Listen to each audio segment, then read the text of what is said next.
My sister and I graduated from college together, but my parents only paid for my sister's tuition. She deserved it, but you didn't. My parents came to our graduation, but their faces turned pale when. My name is Rachel Moore. I was born 4 minutes after my sister, Hannah. And, apparently, those 4 minutes made all the difference in the eyes of my parents, Charles and Elizabeth Moore. Hannah and I are twins, but to them, it seemed there was only one real daughter. And, alas, it wasn't me.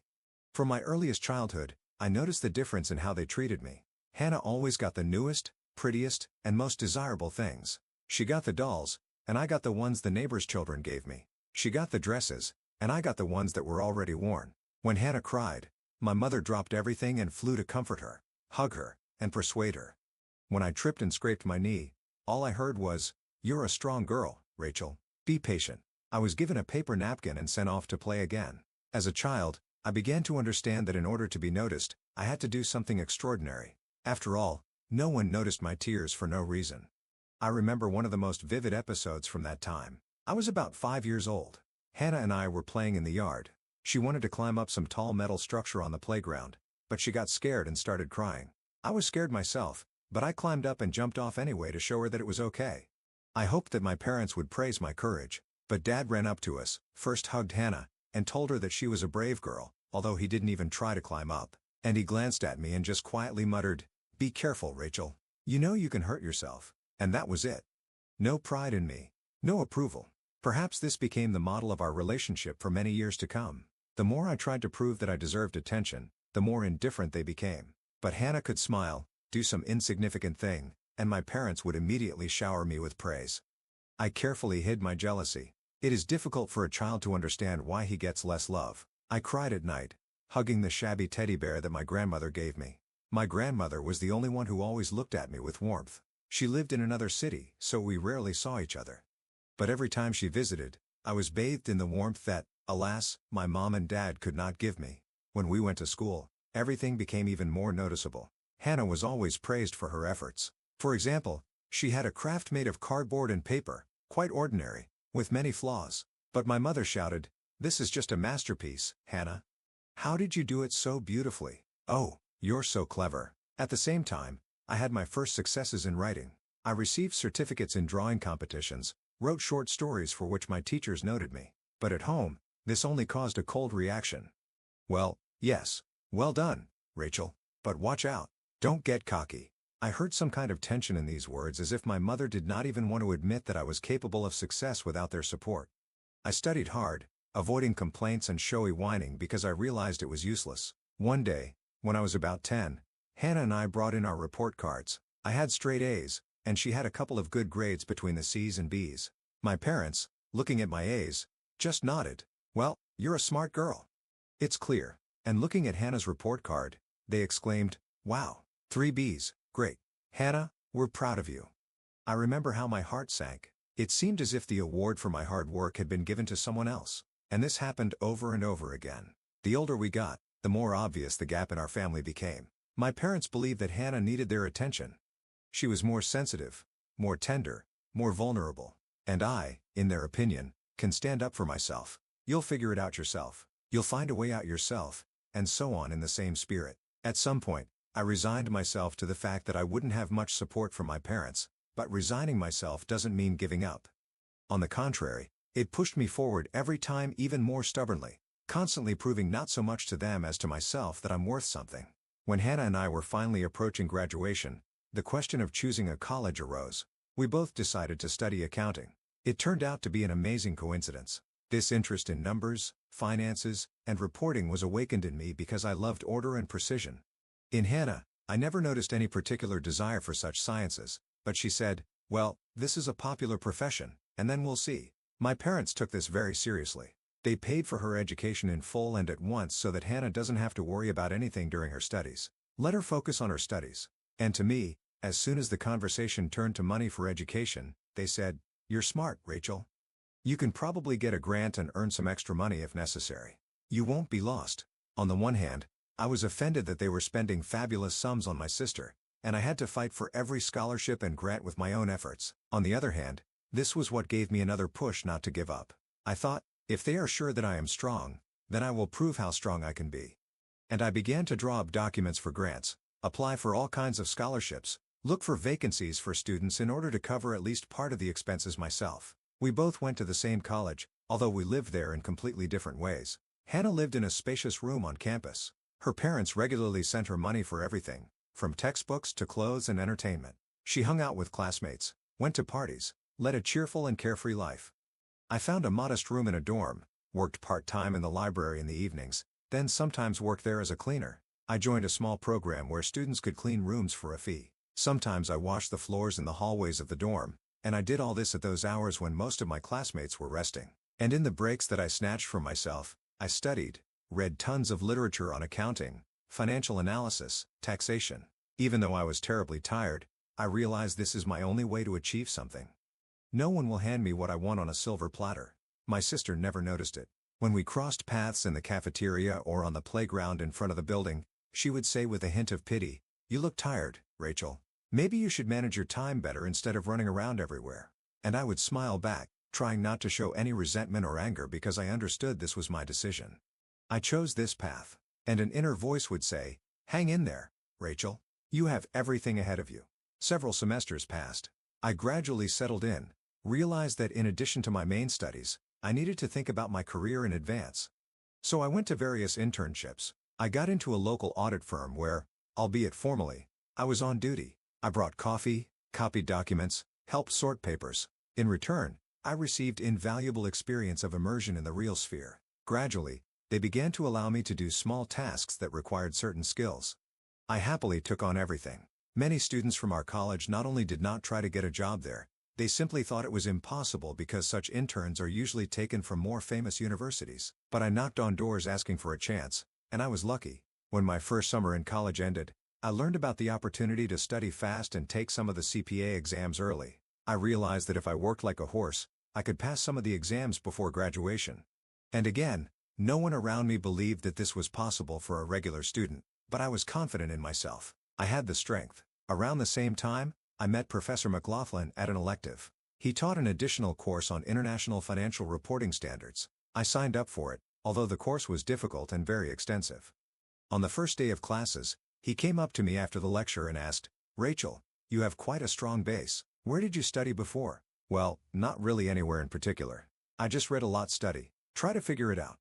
"Do you like accounting?" "Yes, very much. I believe that order in numbers creates order in both business and in minds." "What a surprising formulation." He smiled. "I'm looking for an assistant who could help me prepare materials, sometimes check students' work. If you're interested, let me know." "Of course, I'm interested. I'll be very happy." Euphoric with this new opportunity, I went back to my room and happily called my mother. I was still hoping that some praise would break through their usual cold approval, but my mother responded, "Well, that's good, Rachel. But Hannah told me that she was invited to a party at a professor's country house, and there will be a lot of high society people there. So she has her own pride. You're both doing well." I sighed heavily. The situation was like this. I was an assistant to an accounting professor, and my sister was going to a party. But for Mom and Dad, it was an equal success. Perhaps it will always be like this for them. One evening, while I was sitting in the library until closing time, I received an email. The subject line was Benjamin Ford Scholarship Information Letter. I opened it, not immediately understanding what it was about. It turned out to be a national program, very prestigious in the field of accounting. Each year, it is awarded to only 5 students in the entire country. The requirements are strict: excellent academic performance, outstanding extracurricular activities, leadership qualities, recommendations from professors, and a lot of other items. To be honest, I didn't even think about applying for this scholarship thinking that it was too high a standard. But Professor McLaughlin must have sent my portfolio himself. He had a practice of recommending smart students without warning them so that they wouldn't get nervous ahead of time. The email said that I was being invited to submit a formal application since the committee had been impressed by the preview of my achievements. I sat in shock, rereading it several times. And finally, I decided I have to try. I didn't tell my parents or Hannah about my intention. By that time, I had already learned my lesson. My aspirations, my victories are my own business. They won't pay attention anyway or will consider it something insignificant. Why should I see their indifference once again? It took me several weeks to prepare for the competition. I had to submit all the documents, write an essay, complete several tasks, and submit recommendations. Professor McLaughlin helped me, gave me advice, checked the texts, and pointed out mistakes. I gave it my all. Then I sent the documents, and for several months, I just crossed it out of my mind. Work, study, internship, and preparing for the CPA exams filled my every day. I did not allow myself to relax for a minute. 3 months later, in the evening, after another shift at the library, I found a letter in the mail. Congratulations. You are one of 5 winners of the Benjamin Ford Scholarship. I reread these lines, experiencing a storm of emotions, joy, pride, disbelief, excitement, and most importantly, that quiet voice inside me suddenly turned on, saying, "You see, Rachel, you can do it. You did it." I closed my eyes and almost cried from the feelings that overwhelmed me. For the first time, I realized that now no one would be able to ignore me. Although this sounds a little arrogant, this is exactly what I wanted my whole life to be noticed. But inside, I was not only proud, there was also wariness. What about my parents? How will they react? Will they even want to congratulate me now? The award ceremony was announced in advance. It was to be held at one of the leading universities where representatives of large auditing firms, investors, journalists, and teachers from all over the country were coming. I was asked to take my parents with me. This will be a special day for them. They will be able to see what you have achieved, the organizer said over the phone. I admit I hesitated. Part of me didn't want to invite them because I was afraid of another cold statement or underestimation. But the other part, the stubborn inner child, still hoped to receive at least a drop of pride from them. And so I dialed the home number. "Hi, Mom.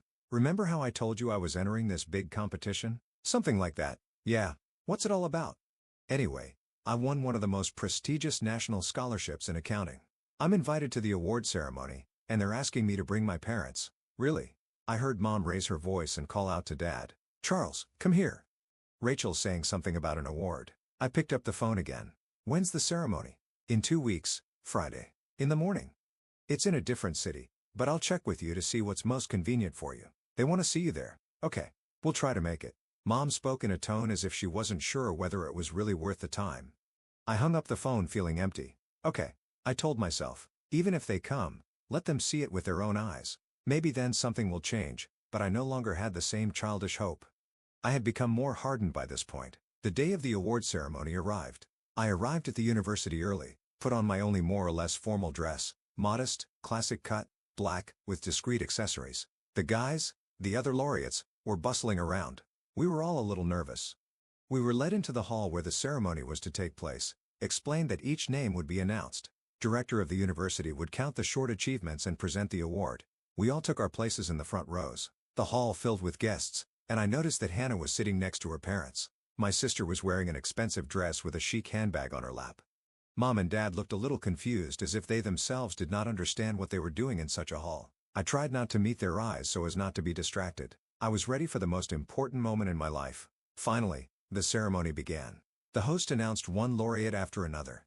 Vivid biographies were heard. Someone created a program for optimizing tax accounting. Someone distinguished himself with student projects at the international level. I applauded everyone, trying to contain my excitement. And then it was my turn. The rector stood up and said, "The next student, ladies and gentlemen, is an example of resilience, discipline, and independence. Without financial support from her family, she went from being a cleaner and a librarian to being one of the best in her class. Her teachers call her a person of iron will and determination. Meet Rachel Moore." The audience burst into applause, and I heard several people stand up. I stood up from my seat, feeling a wave of heat spreading through my body. I was walking toward the stage, and at that moment, I turned to the audience and saw my parents' faces. Mom was sitting with a cold expression, and I didn't see the usual pride in her eyes. Dad seemed surprised, as if he hadn't expected everything to be so serious. Hannah looked at me with bewilderment, mixed as it seemed to me, with some envy. And then I realized they really were seeing me as if for the first time. I went up on stage, the rector shook my hand, presented me with an award, and briefly congratulated me. Then we took a photo, and I returned to my seat to the general lively jubilation. I felt as if fate had finally repaid me for all those years when I was ignored. After the ceremony, not only Professor McLaughlin, but also other professors and representatives of large companies approached me. They congratulated me, handed me business cards, asked if I was interested in an internship at their companies. I smiled and quietly rejoiced. Here it is, the reward for hard work. And suddenly I saw the rector, who also came up to me and whispered in my ear, "You have proven that family is not always the one who helps. Sometimes family is yourself. Don't forget that now all doors are open for you." I nodded, thanked him, and then I noticed my parents and Hannah walking towards me. I saw them, sighed, and mentally prepared myself for another cold conversation. "Rachel," Mom said, trying to smile. "Congratulations. You're great, I guess. But why didn't you tell me it was that serious? Have you ever listened?" I answered simply. I thought there was little aggression in my words, more weariness and release from years of expectation. Mom frowned, and Dad started to say something. "We always believed that you were capable of so many things, but we didn't know that you needed help. We thought you could handle it yourself." "You never asked if I needed help," I said. "It suited you to think that Rachel can do anything. But, sometimes I wanted someone to support me too."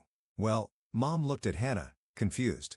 She stood silently looking for me to my parents. Then Hannah tried to interject. "Listen, Rachel. I didn't know you were applying for this scholarship. I thought your college was paid for too." "Really?" I looked into her eyes. "Have you ever wondered how I pay for my studies and rent? Has it ever occurred to you that you and I live different lives?" Hannah made a helpless gesture. "I guess I was too busy with my own life." "Exactly. And you were all fine with it. However, I don't want to sort things out now. I don't need your approval anymore." I turned my back to them. Usually in such scenes in books, the main character starts crying, but I was calmer than ever. So many emotions were boiling inside me, but they were not about my family. They were about me. It suddenly became clear to me. This is the moment when I finally stopped trying to achieve their love, stopped cherishing this childhood dream. Someday, they will see how good I am. That evening, the university held a small reception in honor of the awardees. Investors, teachers, students, and some parents came. Mine stayed too. I only crossed paths with them by chance at the refreshment table. One of the future employers, a representative of a large auditing firm, came up and said, "Miss Moore, we'd like to discuss a possible job offer. We're impressed with your accomplishments and references. Can you come to our table?" I saw my family at the other end of the room. Mom, Dad, and Hannah were standing there embarrassed, looking in my direction, but not daring to approach. And I went to the table with investors, and we began to talk animatedly about the future that I might be offered a starting position as a junior auditor in the New York office. That was my goal, to break into a big city, into a cool office, and engage in real audit practice. The next day, there was a scholarship dinner for the recipients, and my parents decided to attend. At dinner, my mother tried to start a conversation. "Rachel, we know we may not have been the most thoughtful parents, but we really do love you and Hannah equally. Maybe we just haven't had our priorities straight. It's not about love, Mom. It's about how I've always felt like I had to earn your praise, while Hannah always got it by default. I tried and I tried, but you didn't see it. It doesn't matter anymore. I'm no longer used to asking." Dad sighed and extended his hand as if he wanted to pat me on the shoulder. "Forgive us, daughter. We didn't notice that you were suffering so much. I don't want to quarrel now. Just accept that everything is different now. I'm not offended. I'm just making a choice in my own favor." Hannah sat a little to the side, fiddling with her napkin. Occasionally, she glanced up at me as if she couldn't believe that I was the same quiet Rachel who always got the short end of the stick. I saw confusion in her eyes and a hint of envy because now I was the center of attention in the room where she had always thought she belonged, and she clearly didn't like it. A week after the ceremony, I finally accepted the offer from the New York office. Another large firm was calling me to Chicago, another to Los Angeles. But I settled on New York. I was attracted by the pace of the big city and the opportunity to grow faster in a tough environment. I continued to slowly pack my things, preparing to move after the end of the semester. Since then, my relationship with my family has been reduced to almost nothing. Sometimes we call each other, but these are polite, short conversations like, "How are things at work?" "Great. I have a project here." "Okay. Well, we are happy. And that's it." Mom and Dad tried to somehow establish communication, but to be honest, I no longer felt the need to prove anything to them. Hannah wrote me a couple of messages, though not to congratulate me or acknowledge my achievements, but to complain that her parents began to demand more independence from her because they look at me and see that a student can be independent. And I found this a little funny. It turns out that my example stirred up their usual world, and Hannah suddenly found it difficult to live up to their previous expectations. I will always remember that moment in the hall when the rector called my name and how everyone turned to look at me. For the first time in my life, I felt seen and acknowledged, and I achieved this on my own without money, without favors, without anyone's special favor. This feeling gives me the strength to move forward even now when I already work for a large company and periodically hear about new challenges. But no challenge seems more frightening to me than the years I lived in the shadow of my own sister, trying to get the attention of those who did not consider me a real daughter. Now that I look at my life, I know for sure, sometimes you just stop asking for love and decide to love yourself. This doesn't mean that I've become callous or bitter. On the contrary, I feel great inner peace and confidence. I'm ready to help other people who may also lack family support. I'd like to tell them that everything is possible if you have the will, goals, and faith in yourself. Everything is possible. Even if as a child, you were told 100 times that you're smart, you'll figure it out yourself, and were given no help. Strength comes from our wounds and mistakes, and the love we didn't receive is sometimes the engine that allows us to achieve great heights. When I graduated and officially received my diploma, my parents did not come to the ceremony. Apparently, they had something to do, and my mother said, "You can manage without us. Right?" I smiled and said, "Yes, of course, I can." A week later, my grandmother called me, the same one who had always been kind to me. She said, "I'm proud of you, Rachel. You are a wonderful granddaughter. I wish I could be there with you, but you know I'm always there in spirit." I almost cried when she said that because I realized that I wanted her to be the one to see me go up on stage to receive my diploma, to stand there, happier than I had ever been. But she was already old, and the journey would have been difficult for her. But her call was the warmest moment of that day, and I was immensely grateful to her. I remember a couple of months after graduation, I was packing my bags for New York when Hannah walked into the room. She had decided to see me, had driven to campus in her car. I was surprised because she hadn't been there for a long time. She came in, sat on the edge of my bed, and tried to start a conversation. "Rachel, maybe you don't want to, well, go so far away? Our parents want us to be close." "Hannah," I answered calmly, "my parents never cared what I did. Now they suddenly want me to be close? Sorry, but I have my own path." "I'm just afraid that we won't talk anymore," Hannah muttered, picking at the edge of her pillow with her fingernail. "We haven't really talked much anyway, Hannah. And you know it." She lowered her eyes and stood up, sighing heavily. Then I saw a kind of childish confusion on her face. For the first time in my life, I felt that my sister was unsure of herself. Maybe she realized that all this time her well-being was based only on the fact that her parents nurtured her as the favorite. And now it turned out that I had broken ahead, was getting brilliant offers, and she was just finishing college, not really knowing what she wanted to do next. "Good luck to you, Rachel," she said finally and left the room. I looked at the closed door for a few more seconds, experiencing a strange feeling. It was not anger, and it was not contempt. Rather, it was a quiet sadness. Once we were little girls, twins who could laugh together and not think about who was born 4 minutes earlier or later. But life turned out in such a way that we were raised differently, and we ourselves became very different. I could no longer return to that childish unconscious feeling of we are one. Now we are strangers who crossed paths in the same family. In New York, I plunged into a frantic work rhythm. At first, it was difficult. I spent 10 to 12 hours at work preparing reports, learning new things, communicating with clients, learning new programs, mastering the nuances of auditing, but I enjoyed it. I liked being in the thick of things, solving complex problems every day. I was confidently building a career, and I no longer waited for my mom or dad to praise me for another achievement. Why do I need this? I myself saw the fruits of my labor. Sometimes when the weekends came, I would walk the streets of Manhattan, look at the skyscrapers, and think about how strange life can turn out. If my parents had supported me as much as Hannah, would I have become so resilient, stubborn, ambitious? Maybe not. I am grateful that fate did not give me an easy path. It made me stronger and helped me understand that the most valuable recognition is the one you give to yourself. Several years have passed. I have managed to finish my studies, gain experience, and get a promotion. My parents, of course, periodically try to keep in touch. They send messages like, "How are you doing, daughter? It's a shame you don't come." And I only briefly reply, "Everything is fine. Thank you."